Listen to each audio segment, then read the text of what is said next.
Good evening, everybody. I would like to call to order the regular meeting of the James City County Planning Commission. It is January 8th, 2025 at 6 p.m. Ms. Istanis, will you call the roll, please?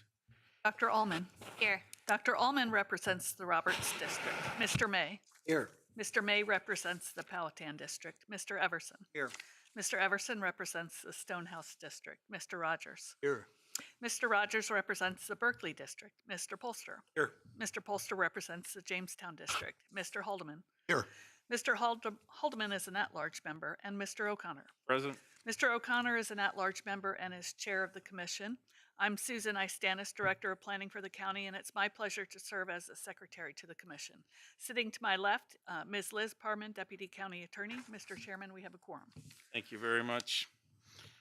First item on our agenda this evening is the public comment section. This is reserved for anybody who wishes to address the Planning Commission on any subject other than our public hearings this evening. We'll have opportunities during the public hearing for additional comments. Is there anybody that wishes to address the Planning Commission? Seeing and hearing none, we will move on to reports of the commission. We had no development review or policy committee in December, so we'll dispense with that item. And we are on to the consent agenda. There are two items on our consent agenda this evening. One is minutes of the December 4th, 2024 regular meeting, and the second is a resolution of appreciation. So I would look for a motion to approve. Mr. Chairman, I respectfully wish to pull item number 2, resolution of appreciation. Prefer to skip it. So on that note, we have one item on our consent agenda, which is minutes of the December 4th, 2024 meeting. Look for a motion. Chairman, I make a motion to approve the minutes of the December 4 regular meeting. Thank you, Mr. Rogers. All in favor? Aye. Any opposed? Motion carries. Thank you. Mr. Haldeman, we'll turn it over to you. Mr. Chairman, I move approval of the following resolution of appreciation for Mr. Tim O'Connor. Whereas Mr. O'Connor has served the citizens of James City County as a member of the Planning Commission from August 2010 to January 2025. And whereas Mr. O'Connor served as chair of the Planning Commission in 2012, 2016, 2022, and 2024, and whereas Mr. O'Connor actively participated in developing 2 award-winning updates to the comprehensive plan, James City County 2015 Comprehensive Plan Towards 2035 Leading the Way, and James City County 2045 Comprehensive Plan, Our County, Our Shared Future. And whereas in support of the development of those plans, Mr. O'Connor participated in the 2015 Planning Commission Working Group and the 2020 Planning Commission Working Group. And whereas Mr. O'Connor served as chair of the Policy Committee in 2014 and the chair of the Development Review Committee in 2017. And whereas during Mr. O'Connor's service, the Planning Commission reviewed substantive updates to the zoning ordinance and the subdivision ordinance and considered numerous legislative development cases. And whereas Mr. O'Connor was a graduate of the Virginia Certified Planning Commissioner Program, now therefore be it resolved that the Planning Commission of James City County, Virginia does hereby extend its sincere appreciation to Mr. Tim O'Connor. Be it further resolved that the Planning Commission wishes to express its gratitude to Mr. Tim O'Connor for his time and dedicated service to the citizens of James City County. Despite the fact that that doesn't come close to doing justice to the subject, I move approval. There's a motion to approve. All in favor? Aye. Aye. Any opposed? Yeah, do we get a group picture? I can't believe it. We're not going to do a picture. Come on, Will, get the camera out. We'll work on that later. So I can't believe this. You can let this guy go without a picture. Here, I'll give him my camera. all good. Thank you very much. So we are on to public hearings this evening. So our first is, and we're going to do this collectively. So our first public hearing this evening, or and only I should say, is AFD-24-0004, and SUP-24-0016, 101 and 121 Ivy Hill Road, Mill Creek AFD withdrawal, and 101, 121 Ivy Hill Road, Hedera Solar Facility. So we'll also be making a third vote this evening for consistency with the comp plan per the state code. So, Ms. Suloff, good evening. Thank you, Mr. Chairman, members of the commission. I'm pleased to be presenting at what appears to be your last public hearing. So, Thanks. Ms. Esther Reckelman of Hexagon Energy has applied for an SUP to permit a 3-megawatt solar facility proposed to be located at 101 and 121 Ivy Hill Road. The subject properties are zoned A1 General Agricultural, designated rural lands on the 2045 Comprehensive Plan, and are located outside of the primary service area. The properties are currently included in the Mill Creek AFD, and the project area must be withdrawn from the AFD to allow a specially permitted use. As such, the applicant has submitted an application to withdraw 60.6 acres of the properties from the AFD, leaving the remaining 40.46 acres enrolled in the program. AFD withdrawal requests outside of the renewal period are considered per the criteria listed in the Board of Supervisors policy governing the withdrawal of properties from AFDs. Upon a review of the application against that criteria, staff finds that this application is not consistent with the policy because it is not caused by an unforeseen change in circumstances, and the request would not serve a public service. As the request does not meet all of the criteria required in the board's withdrawal policy, staff cannot support this AFD withdrawal request. At its October 17th meeting, the AFD Advisory Committee voted unanimously to recommend denial of this application. The SUP request proposes the operation of a 3-megawatt solar facility, as stated before, to be developed on approximately 47.5 acres of the 101.3 acres of property. The site will be accessed via Richmond Road, with internal service roads providing access to BMPs and other site features. The site has a long history of commercial timbering, including clearing as recently as 2021. The project is intended to operate for 40 years, and at the end of that term, the owner will cease operation and execute a final decommissioning plan. The 2045 Comprehensive Plan land use map designates the property as rural lands. While not a typical primary use, staff finds that this use could be appropriate in rural lands, as solar farms in general are low-intensity uses after the initial construction phase. This use is designed to be temporary in nature, and the land is to return to agricultural or forestal use at the conclusion of the lease term in decommissioning measures. As you may recall, this recommendation is consistent with staff's comprehensive plan recommendation for nearby recently permitted solar facilities. Per state code, unless a utility facility is shown on the adopted comprehensive plan or other master plans for the county, the local planning commission and governing body shall review the facility to determine whether the location, character, and extent of the project is substantively in accord with the adopted comprehensive plan. Staff recommends that the Planning Commission find this proposed solar panel facility is substantially in accord with the adopted 2045 Comprehensive Plan and applicable parts thereof as required by the Code of Virginia. On December 10th, 2024, the Board of Supervisors adopted a solar facilities policy to address application requirements, siting, and performance standards for solar facility development applications in the county. This application was filed well before the policy's adoption, though the applicant worked with staff to address potential conflicts with that policy. Staff finds this application to be generally consistent with the adopted policy. In addition to buffering and landscaping requirements imposed on the binding master plan, staff has proposed conditions to mitigate impacts from this proposal. Those are listed in attachment number 1. Overall, staff finds the proposal to be compatible with surrounding development and generally consistent with the 2045 Comprehensive Plan and zoning ordinance. Staff recommends that the Planning Commission recommend approval of this SUP application subject to the proposed conditions. I'd be happy to answer any questions you may have, and the applicant is with us as well. Thank you. Any questions for Ms. Suloff? Rogers? So I just have a question about the SUP part of the presentation of the AFD. Sure. And that is on, and I guess I'm not even sure what to call it, the staff report, I would say, but there's a description in there.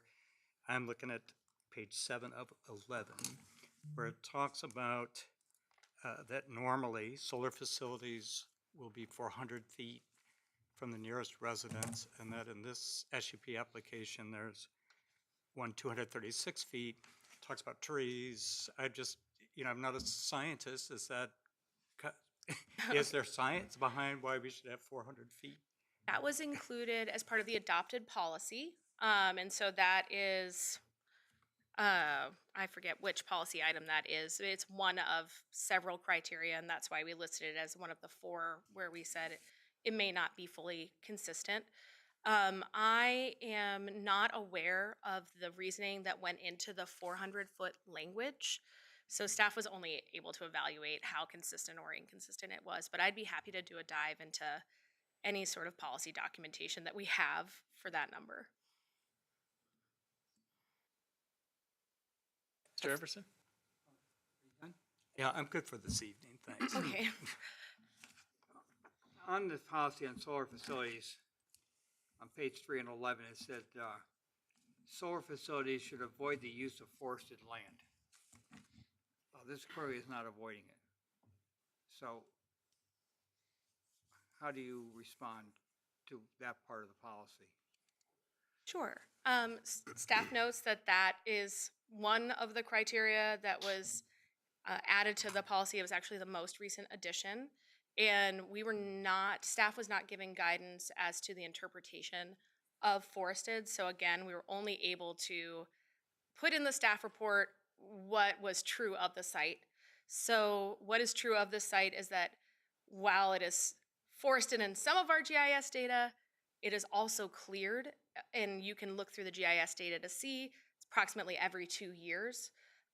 So this may be not as straightforward an example as forested or non-forested as other applications might be. So the best we could say is it is forested in some of the GIS data, it is notably cleared in others, and the applicant has told us that they timber it every 2 years for the last 60 years.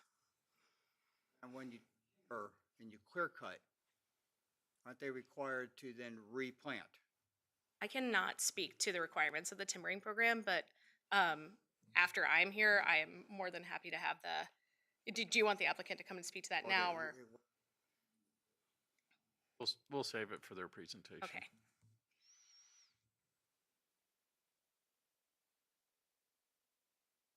Dr. Allman? Yeah, just a couple clarifying questions, just so I make sure I understand correctly. Could you just explain the link between the AFD withdrawal and the SUP? My understanding is that the AFD withdrawal is required then for the SUP to go in effect, but the recommendations are slightly different for each. So just want to make sure that I'm clear on that. So could you just talk us through that? Certainly. Very notably complex. So for the AFD, staff's evaluation is very limited in scope. We can only recommend denial or approval based on those 4 criteria. The board ultimately can make their decision about allowing the withdrawal or not based on a wider purview. And there are certainly cases where staff has recommended denial and the board has approved, or vice versa. And I did clarify this with Ms. Parman directly before this meeting, but if further clarification should be needed, would be happy to defer. This body can recommend, and the board can then deny the AFD withdrawal, but approve the SUP application.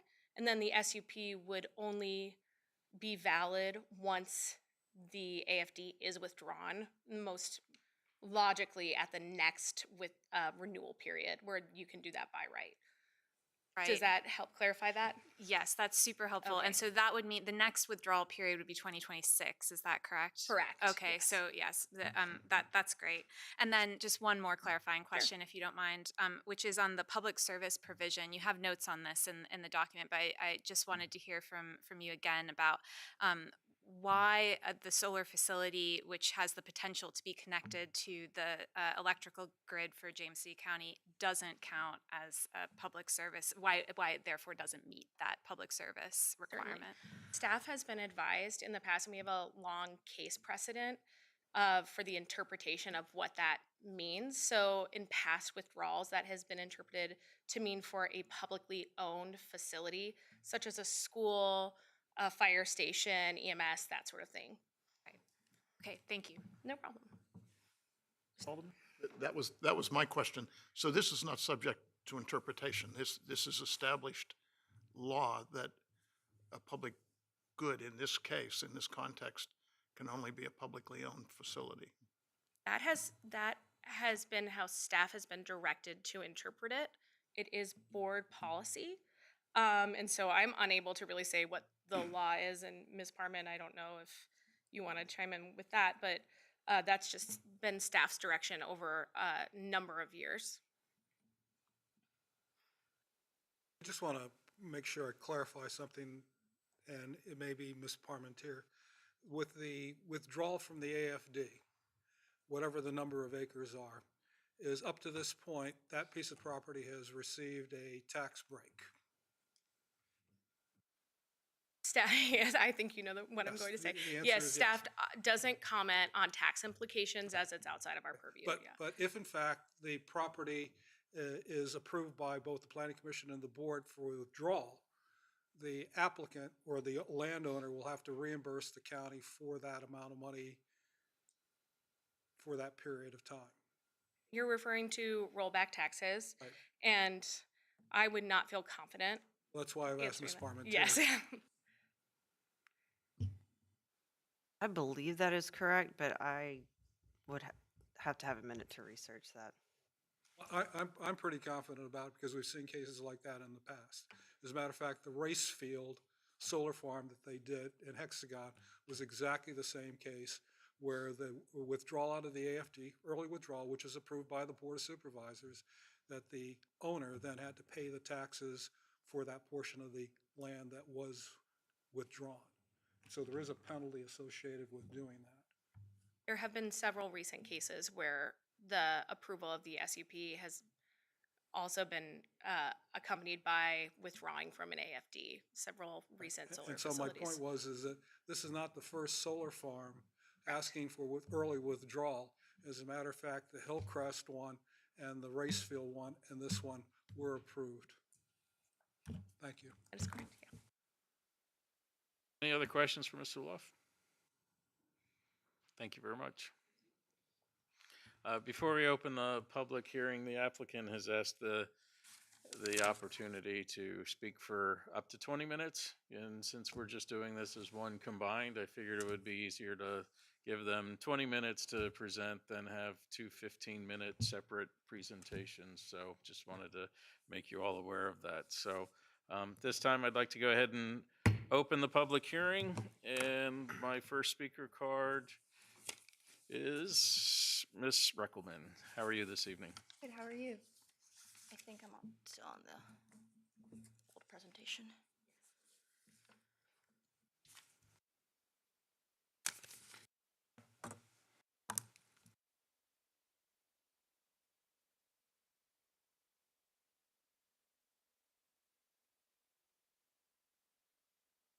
Good evening, Chairman O'Connor, members of the Planning Commission. My name is Esther Reckelman, and I'm a senior project developer with Hexagon Energy and the lead developer on the Hedera solar project.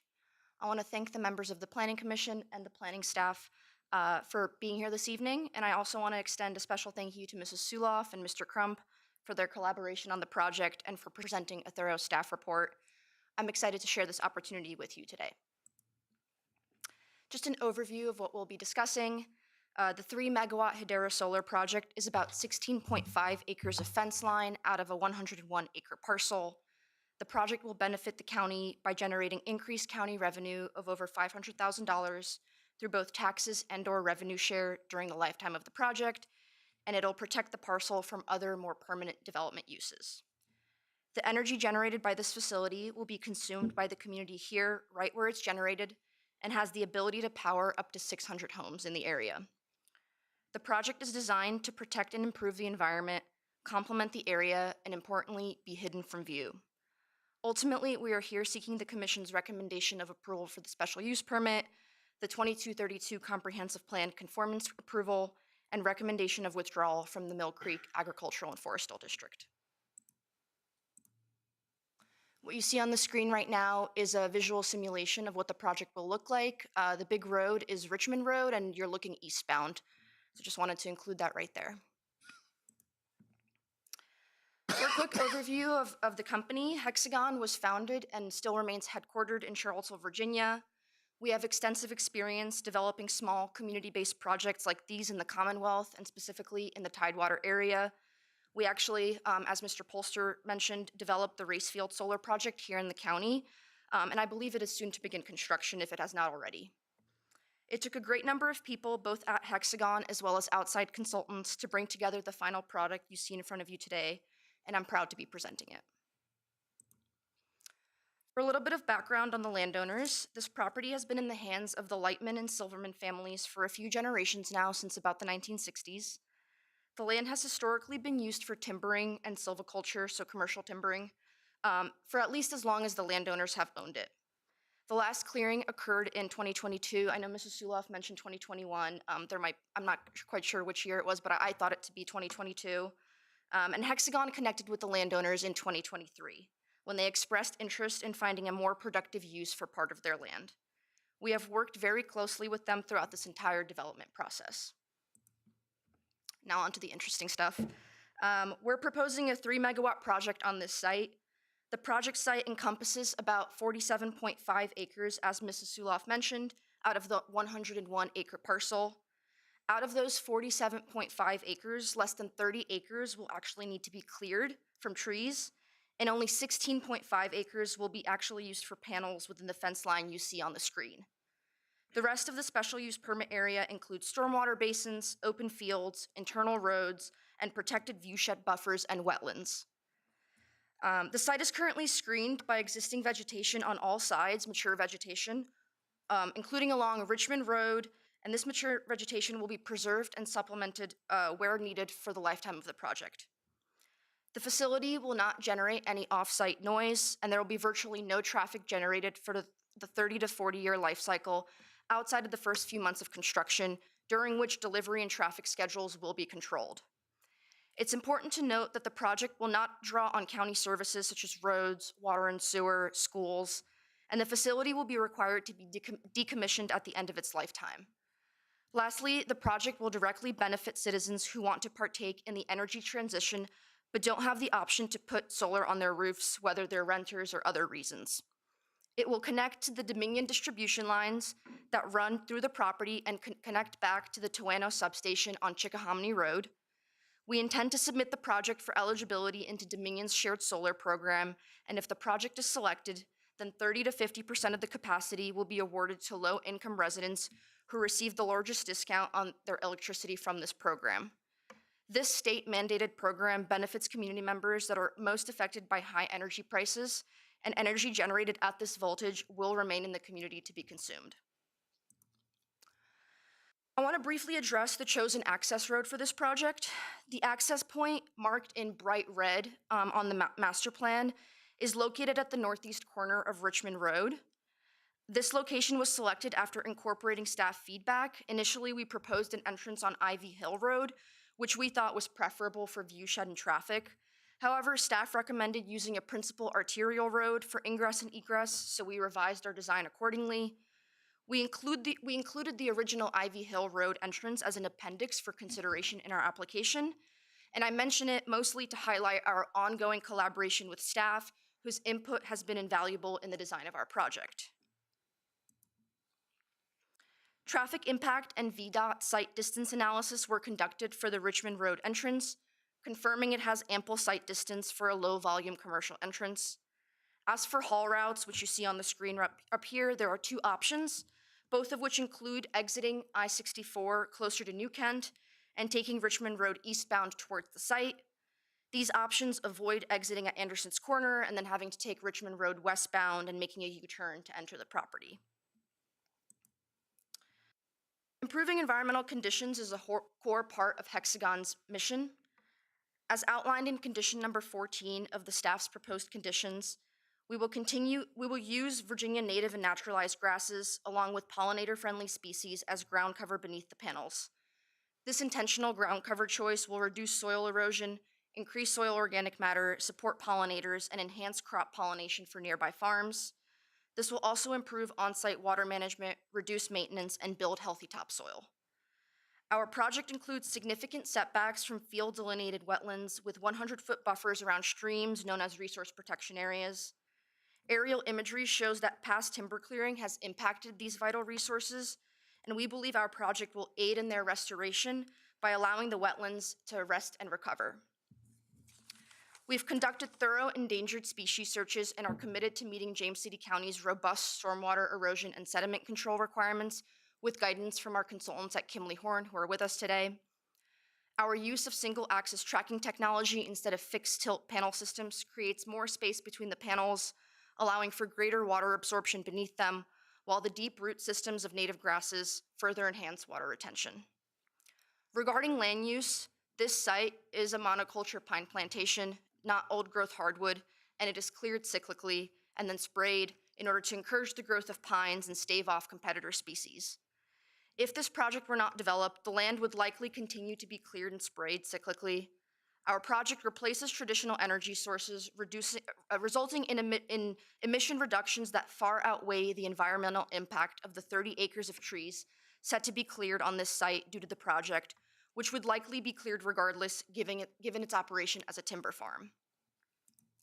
What you see on the screen here is obviously the outline of the property, and then the outline, the two outlines in the middle are the fence line. In light yellow is the areas of USDA designated prime agricultural soils, and then in bright yellow is the prime agricultural soils that our project impact overlaps with. So although 9.9 acres of USDA designated prime agricultural soils will be impacted, soil testing done by a soil and landscaping specialist, Mackenzie Welsh from Profile Products, showed that these soils lack the necessary organic matter and nutrients for optimal agricultural growth, and this is likely due to prior herbicide use from commercial and timber management. Mackenzie is here today if you would like to ask him any questions about his study. You can see on the map that we did not intentionally place any of our panels on prime agricultural soils, but rather that these soils are very disjointed throughout the property. A great example is that the existing private driveway, Hill Lane, so you can see it's sort of a light road that covers the southern portion of the property. Hill Lane actually bisects one of these prime soil areas. This site would be very difficult to farm given its wetlands, and we instead chose to focus our design on avoiding areas of steep slopes and wetlands, balancing that with protecting the viewshed of neighbors. And speaking of neighbors, Hexagon actively engaged with the community throughout the development process, reaching out to nearby property owners along Hill Lane, Ivy Hill Road, and Richmond Road. We've met with them directly, addressing any questions they had about viewshed impact, and we can confidently say that viewshed for all neighbors on all of those listed roads and anybody passing by will be protected throughout the project's life. Some neighbors expressed support, noting this project is preferable to new housing developments. We also hosted a community meeting in July, which was attended by about 10 to 15 individuals, where viewshed was the main thing that was asked about, but there were no negative comments that were raised after they learned about the vegetative buffers. As you know, running concurrent with the SUP approval will have to be an approved withdrawal from the Mill Creek Agricultural Forestal District. As Mrs. Suloff mentioned, we meet the third and fourth criteria for withdrawal outside of the withdrawal window, so I won't spend too much time elaborating on those pieces. Criteria A relates to a change in circumstances that couldn't have been anticipated at the time of the application for previous inclusion in the district. When the property automatically re-enrolled in the AFD in 2022, the landowners were unaware of the opportunity to partner with Hexagon. While we understand the necessity for the withdrawal policy, this project operates on a strict grid interconnection timeline governed by state and Dominion energy regulations. We expect to receive our interconnection by mid-2025, so this year, and we need to make a decision on moving forward within a short window after we receive that interconnection agreement. Therefore, we must pursue the special use permit and AFD withdrawal now, rather than waiting until the 2026 withdrawal window. We are requesting the removal of only 60.6 acres from the AFD, leaving ample acreage to meet minimum requirements, with the remaining 40 acres staying in the AFD and more that can be later re-enrolled back into the AFD once we receive site plan approval. Criteria B says the request should serve a public purpose. Community solar projects like this one, when well sited, can be a valuable public asset. This project will generate over $500,000 in revenue for James City County without drawing on local services, helping reduce the tax burden for citizens. It will also provide long-term affordable energy to local Dominion customers and has the potential to create significant cost reductions for low-income customers through inclusion in the Dominion Shared Solar Program. While the AFD program offers tax benefits, it's still challenging for landowners to maintain property due to volatile timber prices and limited timber harvests. Continuing forestry practices would involve more spraying and further clearing of biologically sensitive areas like wetlands and resource protection areas. Our project will help restore the soil with native ground cover, protect these vital areas, and still allow a large portion of the property to remain within the AFD. This slide contains a lot of the information that was detailed in the staff report, packet, and project narrative. We fully support the staff's recommendation for SUP approval and believe the project aligns with the 2045 comprehensive plan. Our setbacks and buffers meet the A1 district standards, including our 100-foot vegetative buffer along Richmond Road per the latest zoning ordinance amendment. The staff report finds that the project is generally compatible with the area's character and rural development standards.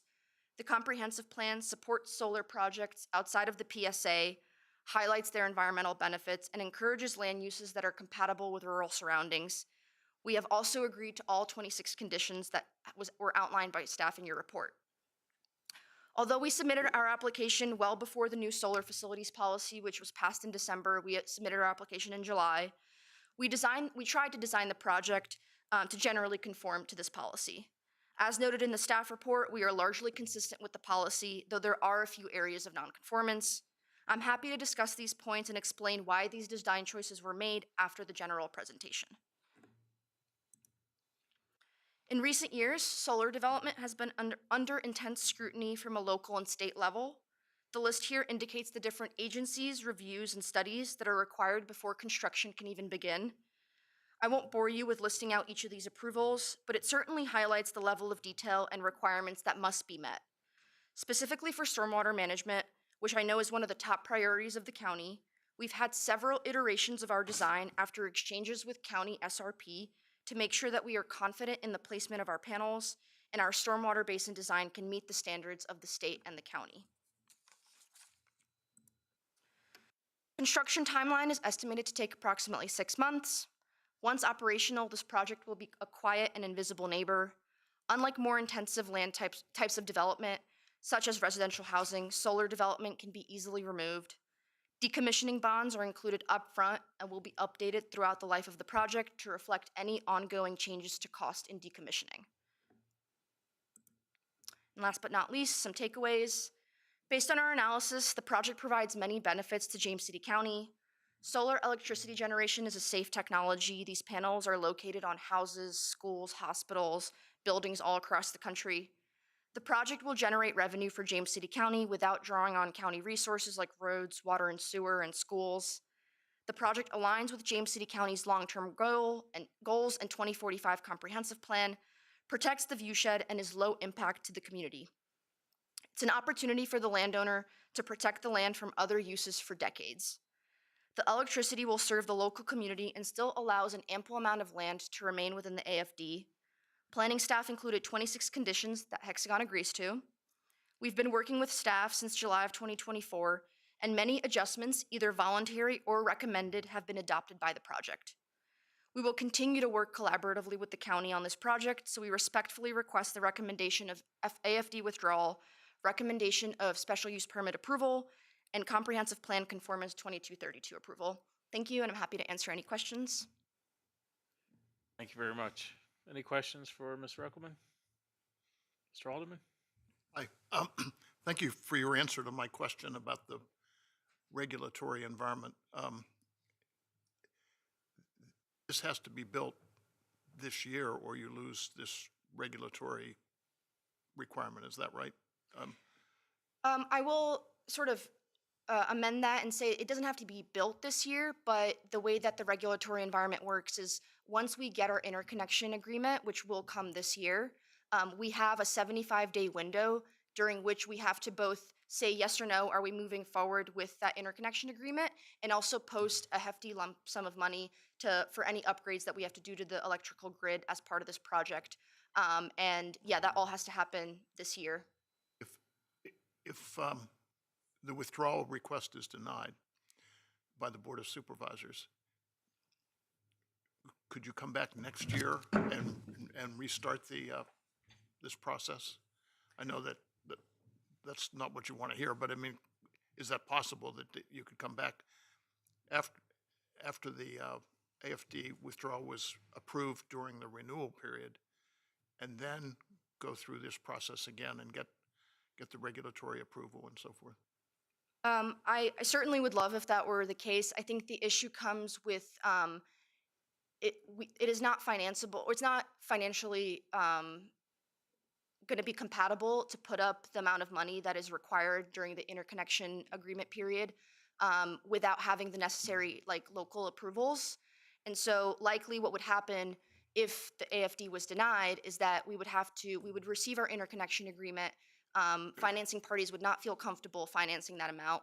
We would have to pull out our interconnection application, and there's a potential for resubmission into the interconnection queue, but at that point, there might be people who are already behind us. It sets us back. It might affect the amount of cost that we have. So in short, the answer is no, it has to be right now. And otherwise, we would have waited and just done it in 2026. Jefferson? You mentioned the noise issue. The Daily Press had an article, I want to say it was Monday, about Suffolk and the noise coming out of industrial solar facilities down there, and they've been sending people down and to address the noise issue. So I was a little surprised when you mentioned there'd be no noise. That's a great question, and we actually are developing a project in Suffolk, and I know that that is a big question and big concern. I think the problem that is coming out of the one project you're referring to in Suffolk, that's coming from a 20-megawatt facility. So first and foremost, it's much larger than ours. Ours is 3 megawatts. And I believe the noise is being generated from the inverter that is on that facility. So that facility has one inverter. It is located very, very close, unfortunately, to a resident, and it creates a buzzing noise that is obviously bothersome to them. The way our project is different is that we don't have one central inverter. We have string inverters that I wish I had a pointer of some sort, but if you look specifically on that array that is on the east side, you'll see this light pink road going down the middle. So our string inverters are located right along that road, and because they are much smaller than a singular large inverter for one project, they produce a significantly lower amount of noise that cannot be heard outside of the project area. So in short, noise should not be an issue for this project. The other thing is, you sent us a 758-page document. Whew, that was a challenge. One of the things that you highlighted on page 16 is the number of metric tons of CO2 that you're going to sequester. Of course, when I read it on the appendix Q, it's not really sequester, but it would be CO2 that wouldn't be generated with these other forms of energy. My question is this: the tree thing. But if you're going to be talking about this, you didn't include anything regarding the manufacture of these panels or the different I don't know what is in the chemicals, or didn't take into account any of this other CO2 generating generation. You just focused on the replacement. Can you speak to that at all? Absolutely. Does that make any sense here? No, I understand what your question is getting at.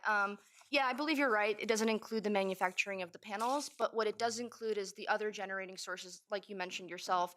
Throughout their lifetime, they're constantly emitting some sort of output of CO2 and other chemicals, whereas for this type of project, yes, there might be some emission that comes out from the singular creation of the panels, but then for 30 to 40 years, those are the panels that are used, and they are offsetting the emissions that would otherwise have been created if this amount of energy was developed by a natural gas plant, coal plant, some other sort of electricity use or generation, excuse me.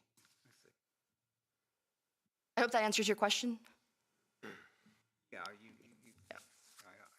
take your, thank you. Mr. May? I have one question. Could you clarify, I know that you mentioned that home that's 236 feet away,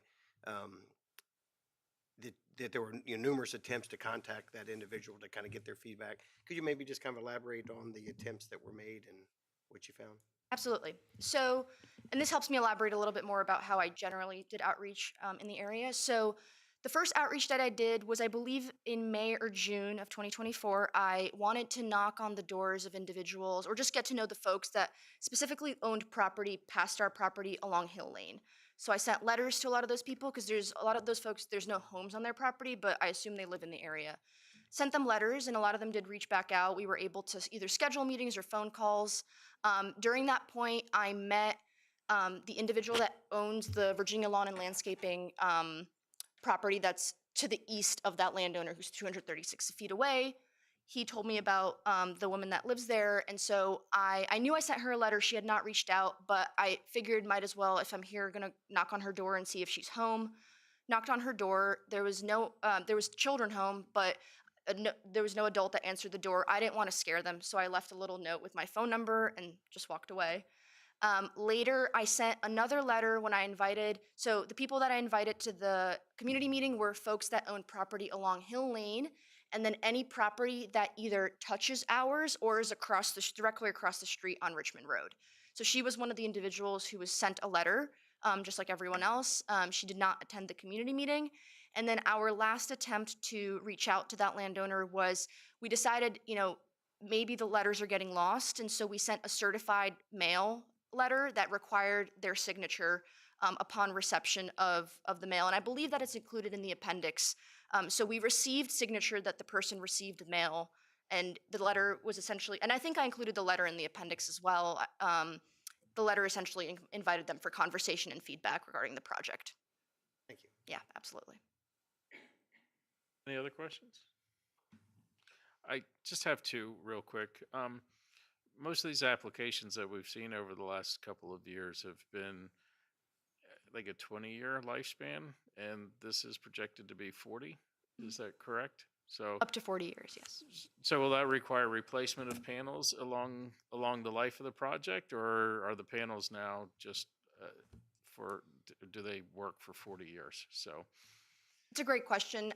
The panels are guaranteed for a certain timeline. I believe that is, they don't stop working after 20 years or 30 years. Their efficiency just gets to a point where they're no longer Diminishes. profitable for Dominion Energy. Nowadays, the panels that are being put out, I believe, are warranted. Are they 30 or 35 years? 30 to 35 years. We like to have the opportunity to lease for up to 40 in case there is interest from Dominion for keeping those panels for up to 40 years and still having what they believe is an efficient amount of output of energy. Yeah. And then secondly, this will connect to the grid through a line that runs through the property currently. So, and then will that connect down Richmond Road and back to Chickahominy, or will it be a cross-country route to the substation off of Chickahominy Road? So the line I'm referring to, you can actually, it's tough to point out, but it's that black and orange line that's sort of going diagonal and then dipping right along Richmond Road on our property. That is the power line. So we're connecting to that line. It's a 34.5 kilovolt power line, and it will go down Richmond Road, at which point I believe it just turns down to Chickahominy Road. And it's what's called a distributed generation substation. So it's not the power lines that are going across the state, across the county, across the country. These are the power lines that connect back into people's homes right here. And understanding that, so will, with your interconnectivity agreement and the upgrades that go, will they be making those larger poles and adding to them like they did at some of the other projects on Richmond Road, or will this be, or will it just go to the existing distribution lines as they currently are? A great question. So the response to that question is we will not be putting up new, bigger poles. Thankfully, the power lines that are running down Richmond Road are what are called three-phase power lines. And so the main upgrade that we would have to do would be adding fiber to those lines, but we don't have to be putting up new poles. And actually, because Richmond Road Solar, which was approved in October of 2023, is a mile down the road from us, they're connecting back to the same substation as we are. And they are actually upgrading, doing those same fiber upgrades that we are from their property all the way back to the substation. So really all we need to upgrade is between us, and again, by upgrades, I don't mean putting up new poles, is between our point of interconnection, which is on our property, and leading down to Richmond Road Solar, which is about less than a mile away. Thank you. Dr. Allman? Yeah, just a quick question. You mentioned something in your very helpful email to Mr. Halderman earlier about residents signing up for to ask for access to solar. Could you talk a little bit more about why that's helpful to a project like this, what that entails, and whether people need to actively indicate an interest in receiving their power from a source like this, or whether it just comes to them? Absolutely. So this, what you're referring to is the Dominion Shared Solar Program. The original piece of that program was created in the 2022, 2023, I believe, or a portion of that program was added onto in the 2022, 2023 legislative session. So it's a state mandated program, and what it requires is for Dominion to commission projects that are between 1 to 5 megawatts. Essentially, the purpose of the program, kind of like I mentioned in my presentation, is for folks who can't have rooftop solar to be able to access very similar benefits. Now, I hope that answers the first part of your question. The second part of your question is regarding how do people actually sign up for this. It does have to be a voluntary basis, and I think the most important piece regarding this is getting the word out that this is an availability. But all folks have to do is go into their either online Dominion portal or call Dominion, and if there's a project in the area, they can subscribe to that project for essentially the amount of energy that they would consume within a year is becomes like a share of that solar facility output, and they are given bill credits onto their bill to reduce the amount of money they are paying for their bill. And is it Dominion that does that kind of outreach to the possible residents? Dominion, I don't know if Dominion really does any sort of advertising to the residents, but only Dominion customers can access this program in the area. So if someone in the area is within a co-op territory, they're not able to access these benefits. But it would have to be, and this could be something that Hexagon is happy to partake in if we are part of the shared solar program, that we would do work with neighborhood development to do more outreach in the area to let people know about this. Thank you. Any other questions? Thank you very much. Thank you. Our next speaker card this evening is Raymond Suttle.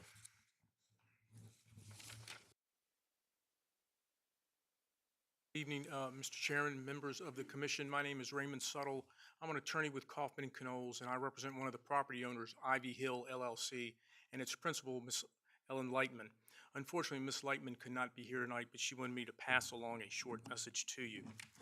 Hello, my name is Ellen Lightman, and I am one of the property owners of the property being discussed today for the solar project. For a little background on myself, when my grandparents and parents first moved to the United States from Germany, they strived to own their own property in the U.S. Eventually, my father's family settled down in Newport News, and in the 1950s, he bought this property on Richmond Road and Ivy Hill Road, alongside with a few business partners, whose children are now part owners of the property today. While I have since moved out of the state, continuing to hold familiar ownership of this property is a way that we can carry on my father's legacy. My family and the Silverman family have been actively working with Hexagon Energy for over a year now. We decided to engage with Hexagon because they are a Virginia-based company and their values aligned with our vision and goals for the land. We would like to be good neighbors and good stewards of the property. My father was very fond of this property, and I remember visiting it as a child. It's important for my family and the Silverman family that we remain ownership of the property for future generations. My family has seen a significant increase in interest in our property over the last few years. We have received numerous letters from developers, but solar and residential, as well as other landowners, all of whom find James City County attractive for development and growth. When we were first approached by the solar companies, we dismissed their letters, but then, as we discussed with future use of the land, we would have to look to preserve ownership. We decided to look at the solar as an option.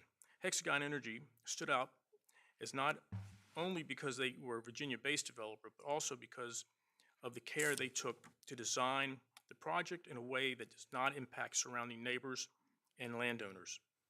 We knew they were in the right people to work with if we were going to pursue this opportunity. Solar is complementary and temporary land use that would not negatively impact the community or surrounding neighbors. After working with Hexagon for over a year, we can confidently say that we will carry out the project that will take it into account for the interest of the landowners, community, and the land. We understand that in order to receive the special use permit, we would have to have part of the property removed from the Mill Creek Agricultural Forest District. When we first opted to enter into the AFD, it made sense to us to do that given the benefits. When our AFD inclusion was renewed in 2022, we had not yet been in touch with Hexagon. We believe that withdrawing only a portion of the land from the AFD to allow for the solar development will be complementary to continued timber use on the remainder of the property. Future ownership of the property and provide a public benefit of clean and reliable energy to the county. I requestfully ask that you be provided the necessary recommendation of withdrawal from the AFD and recommendation of the SUP approval to the Board of Supervisors. I'll be happy to answer any questions. Thank you, Mr. Settle. Thank you.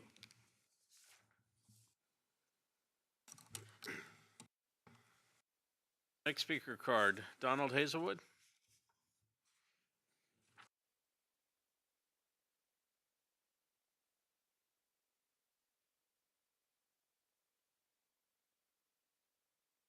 Mr. Chairman, members of the commission, my name is Donald Hazelwood, and I reside at 8819 Hicks Island Road out in Lenexa, Upper End, James City County, and I also own property on Hill Lane adjacent to this project.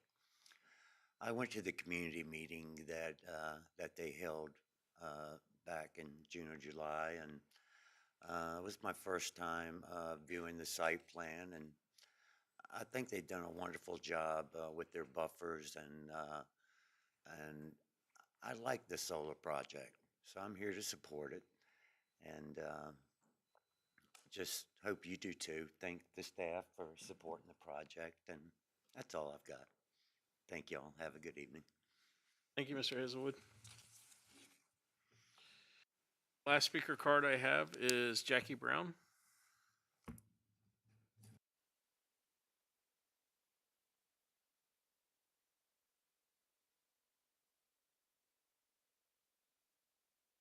Good evening. My name is Jackie Brown. My husband and I are local business owners. We have 6 kids, and we recently bought property off of Hill Lane, 324 Hill Lane. When we first received Esther's letter telling us about the potential of this project, I will admit I was a little nervous. I didn't know that much about it.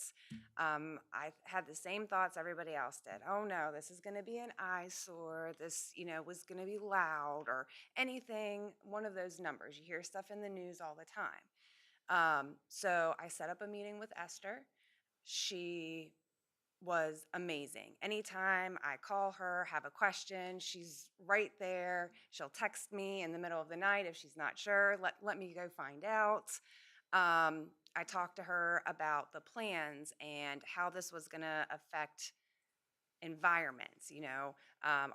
What are they going to do? Is this going to put a burden on our road?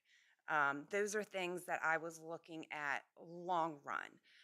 When I looked at her plans, I was like, this is great, not only for the environment, long run for everything that goes out right now. I thought that this was a great idea. And then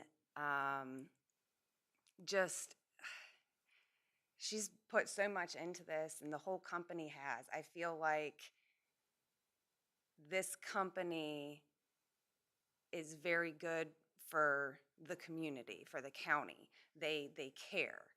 They care about the people around. They will take the time. And for a project of this size, even though it's on the smaller side for solar farm, the fact that they do that is very impressive to me.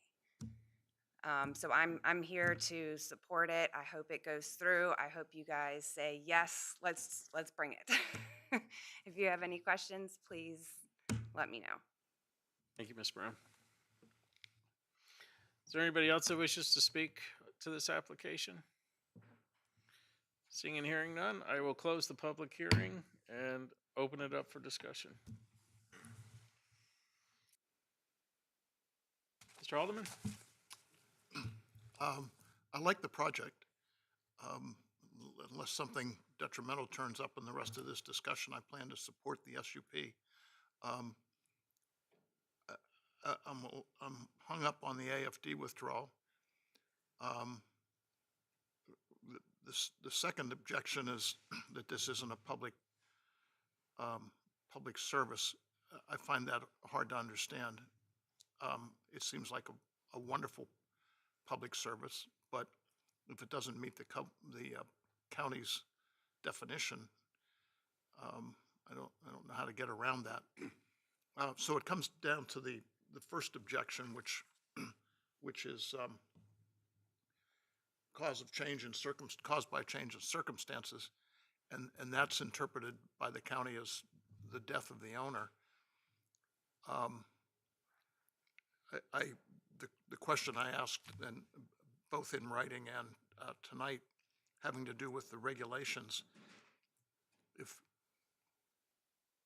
this is pretty tortuous, I understand, because I'm not sure I understand it myself, but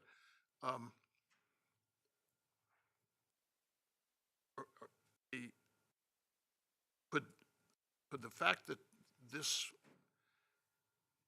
cannot come up again if we deny the withdrawal, it cannot go forward in 2026, can that be viewed as a change in circumstances? I know I can't throw my own definitions into things, but that's kind of what I was playing with to try to find a way to get this approved. So anyway, thank you for your patience. I was just thinking out loud here, so I'm through. Mr. Alderman. Mr. Everson? As far as the FD goes, the change of circumstance, I don't see it. I understand that the applicant is under some kind of time pressure here. However, as far as the landowner goes, there's really no change in circumstance for them. And for public purpose, two things I say on that. The first is, on the solar policy adopted, they put down should avoid the use of forested land, which, if you look at our comprehensive plan, and some of the things that have flowed from that, from 1 to 20, and the setbacks on Forge Road, et cetera, the idea of rural lands being protected, this is, public purpose is that the community, whether I agree with those 1 to 20 or the setbacks, it is clear that the community wants to preserve a a rural character. And this, in my view, these industrial solar facilities, they're, I don't think they should be in agricultural land. I think they should be in industrial land, because that's what they are. They're industrial. This is industrial use. As far as that other point on the proprietary interest, it is clear that the landowner there is going to reap, a benefit from the rental of that land. Because I gather they're not buying the land, they're going to rent it for the next 40 years. And to me, that's a proprietary interest. I agree on C about the disruption that exists. I don't see this really as a disruption to the existing one. And as far as the last point on the AFD withdrawal is, I don't think this is in conformance with the comprehensive plan, because it's an industrial use in a rural area. And as far as the benefit to the county, it is minor, because it's 500,000 over 40 years. That's 12,500 a year. That is not a substantial benefit to the finances of the county, given that we have a $200+ million annual budget. It's a rounding error. And it's the forest land. When I was on the Cultural and Natural Resources Committee, I was astonished to find out that 58% of these industrial solar facilities are in forest land, which, take CO2 and convert it to oxygen. Now, I hear all their numbers here. I see their numbers. But nevertheless, this is something that, mitigates the CO2 issue. And I just think that industrial uses shouldn't be in agricultural areas, and I don't think it's in conformance with the comprehensive plan, because it's taken away rural lands and turning it into industrial use. That's all I have to say at this point. Thank you, Mr. Thank you. Everson. Any other comments? Mr. Polster? 2016 was the first solar farm in Norge, and it's now 8 years later and 6 applications that have come to the Planning Commission and to the board, of which the Hill Pleasant Farm one that was done in, 1819, 192 acres, went to the AFD board for a conversation. And one of the members of the AFD made the comment to the owner that you couldn't make money farming anymore. In fact, the price of either corn or barley or whatever is like 66 bucks an acre. And the tax on this property before it went into the AFD was $3,154. And the AFD, they paid $255. And so there is a tax of that $500,000, which is more than it was getting while it was in the AFD, and more when it was getting. So there's going to be a financial benefit to the long term without any social services or any of the rest of that. But back to the AFD piece. In the Hill Pleasant Farm one, the AFD board unanimously voted to approve that, 192 acres. And then we go fast forward to the Racefield Hexagon one for it. And in fact, the Planning Commission and the board unanimously approved the withdrawal of that. So when you're looking at the criteria within a policy, that's not the same thing as looking at state code or an ordinance where there's no wiggle room. The policy is there as a guideline to take a look at, in the same way that the solar policy that the board approved is a set of guidelines. There's nothing that says black and white, if you don't meet one or two, that's it. And so when you do look at their case for it, you could say if I were Mr. Haldeman, that they've met 3 of the 4. Or in the case of Jefferson, 1 out of the 4. But that's an opinion, isn't it? Which is what the policy is in looking at the benefit to the community for it. The thing that I find remarkable about this, and the reason that I went back to the fact that we're 216 and now 24, which is what, 8 years or so, is when you look at the first solar farm policy that was done in Norwich, there was none. It was the wild, wild west. And so there still is a lot of uproar to that community for all the polls that had to be done, the disruption and all the rest of it. We have come a long way from that. And so when you go back to take a look at what the Hexacon folks did at Racefield, what they did on Richmond Road, and the 757-page document that they put together to document what it is, my God, they've done their homework to try to make the case that this is a good project, not only for the landowner as an alternative, but to the community and to the county in terms of the taxes for it. So I'm really not too bent over the AFD piece, because there is going to be a penalty that they'll have to pay the money back. So they don't get off scot-free.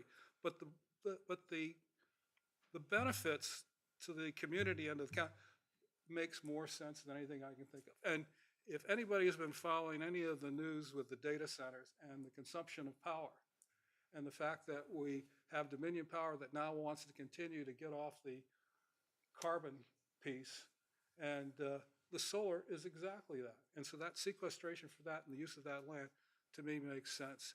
And most of all, is at some point, that land is going to be returned in 30 or 40 years, of which it could be used for agricultural purposes. So it is something that I think makes sense for the county, and I intend to support it. Thank you. Any other comments? Dr. Allman? Yeah, I would just like to echo a few of the points that Mr. Polster has made. First of all, I would really like to commend Hexagon for the work that you have put into really working with staff to get this plan in line as much as it can be with the regulations and with the expectations of the community and with the comprehensive plan. I'm especially impressed with the outreach that you did to the community. I think that's absolutely crucial for these kinds of projects, and so I would like to commend you for your work doing that. I also want to echo a couple of the points that Mr. Polster made on viewing the AFD withdrawal in terms of the guidelines that have been set for that. I'd just like to echo that my understanding is that there is precedent for how various cases have been dealt with in the past, but that is just precedent. And so it is up to us to kind of use our discretion and to evaluate each case on a case-by-case basis based on the merits of the case that's in front of us. We are not bound legally to abide by a particular regulation in this case, but there may be precedent that previous approved withdrawals sort of fall into particular buckets. That doesn't mean that this one needs to fall into one of those previously approved buckets. In my opinion, the benefits of this project far outweigh any of the sort of possible negatives, and certainly outweigh some of these, what I see as more minor procedural points in terms of whether something should be withdrawn, for instance, outside of the withdrawal period for the AFD. I similarly don't have a particular hang up on the AFD withdrawal and also plan to support this.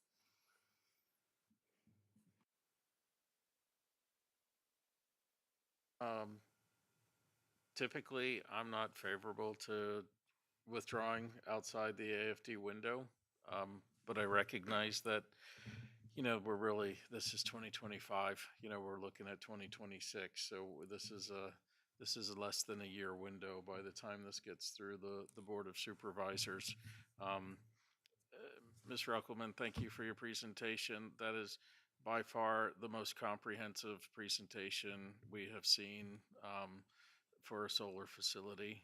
So thank you for that. It's, I look at part of our job as, educating our citizens. And so I think we did a really nice job. Everything that you and your team put into the narrative and all the pieces and tied the puzzle together, I think is really important for both our citizens and our Board of Supervisors, especially as we generate policies and procedures. So I do think I appreciate, I believe it was Ms. Lightman's, Mr. Settle, her comments. You know, she's looking to preserve this land for, the two families are looking to preserve this land for future generations, and this is an interim use, so to speak, and it'll be available for them in the future. So while I'm typically reluctant to approve the AFD withdrawals, I'm not opposed to that in this one, much like the race field. And I believe all the other pieces follow suit from there. So, any other comments? Mr. Bolster? Chairman, I'd like to make a motion that the Planning Commission recommend to the board that Agricultural and Forestall District 24004, 101, and 121 Ivy Hill Road, Mill Creek AFD withdrawal be approved. Thank you, Mr. Polster. Ms. Lystanis, we have a motion to approve withdrawal. Mr. Haldeman? Aye. Mr. Polster? Aye. Mr. Rogers? Aye. Mr. Everson? No. Mr. May? Aye. Dr. Allman? Aye. Mr. O'Connor? Aye. Motion carries. Thank you. So, Mr. Polster? Mr. Chairman, I'd like to make a recommendation that the Planning Commission recommend to the Board of Supervisors that the application is consistent with the 2045 comprehensive plan. So there's a motion to approve that the location, character, and extent of the project is in compliance with our comp plan. So, Ms. Lystanis, will you call the roll, please? Mr. Haldeman? Aye. Mr. Polster? Aye. Mr. Rogers? Mr. Everson? No. Mr. May? Aye. Dr. Allman? Aye. Mr. O'Connor? Aye. Motion carries.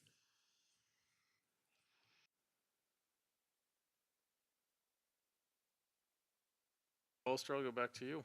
Okay, I would like to make a recommendation that the Planning Commission recommend to the board approval of special use permit 240016, 101, and 121 Ivy Hill Road, Hedera Solar Facility, with conditions.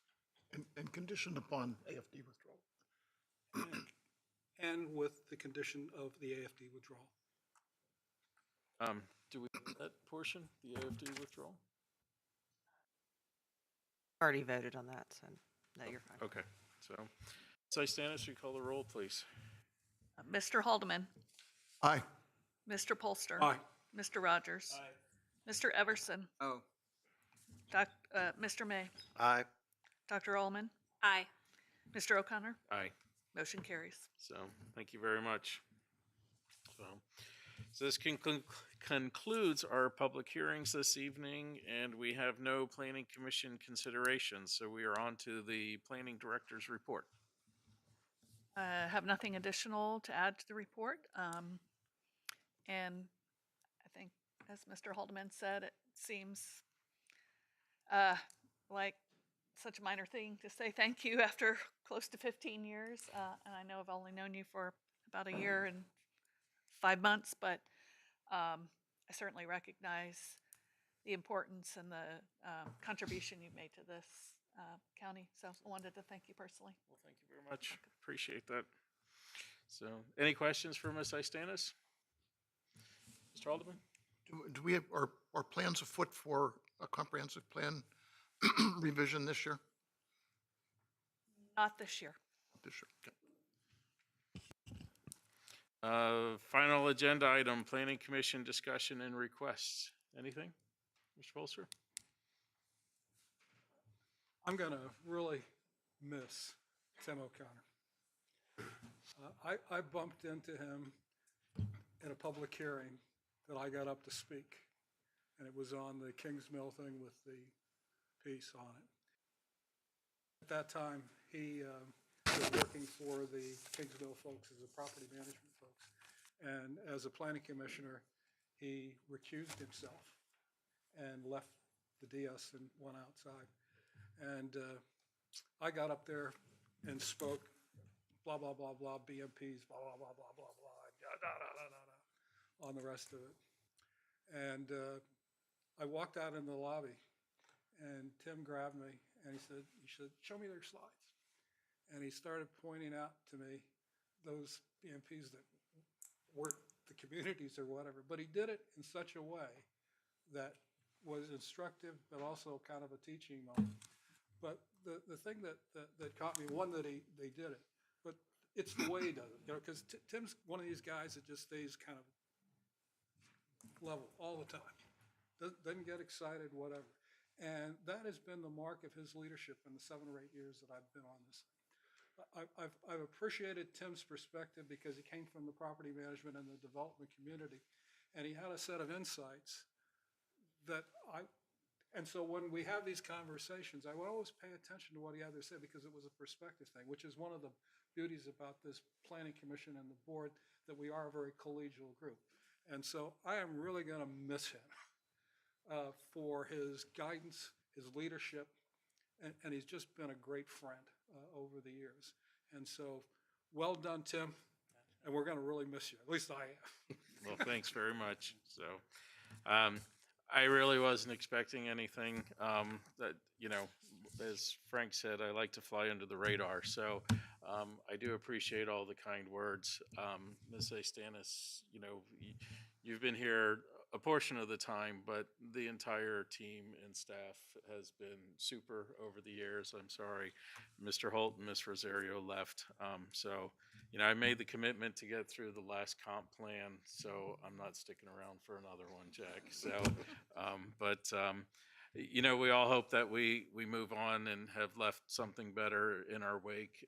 But, you know, after 14 and a half years, I think it's time to clear the deck a little and allow some other voices to be heard. So you'll all be in good hands with Mr. Haldeman, and you know, thank you very much. I appreciate, as Frank said, this has always been a very collegial and smart group, and I think we do our job well in sussing things out for the Board of Supervisors to make good decisions, and so I leave that to you all. You know, sorry I didn't beat Mr. Crop's record, but you know, I'll let him hold the record for longest tenure. So again, thank you very much, and Godspeed.